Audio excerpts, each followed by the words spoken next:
Unraveling English Grammar, the Magic of Relative Pronouns.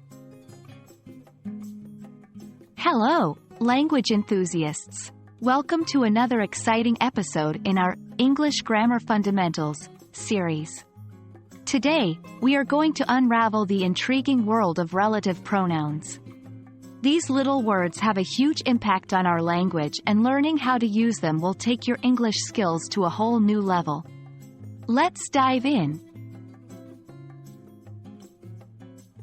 Before we start using relative pronouns, we need to understand what they are. Relative pronouns are a type of pronoun that introduce relative clauses. They provide essential information about the noun or pronoun that precedes them.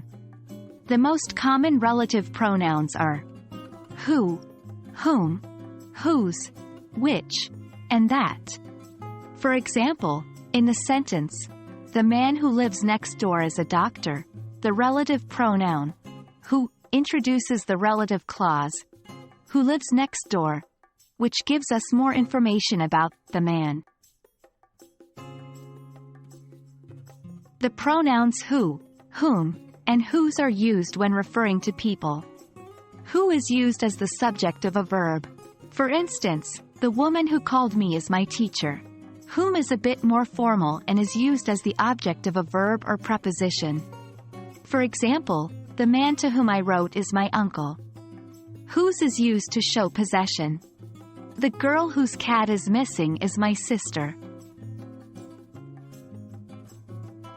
When we talk about things or animals, we use the pronouns which and that. Which is often used to introduce non-defining relative clauses, that is, information that can be omitted without affecting the sentence's basic meaning. For example, "The book, which I read last month, is fascinating." That is used in defining relative clauses, giving essential information that can't be left out. "The movie that I saw yesterday was exciting." Now, let's try some examples together. 1. "The woman __ is my friend is a doctor." Who. 2. "The child __ I babysit loves ice cream." Whom. 3. "The lady __ handbag is red is my neighbor." Whose. 4. "The bike __ I ride to work is new." That. 5. "The park __ I often visit is beautiful." Which. Try to fill in the blanks with the right relative pronouns. Remember, practice is key.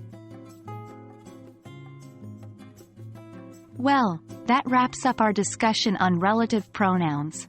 We've discovered how these little words can link clauses and provide additional information about people, things, and animals.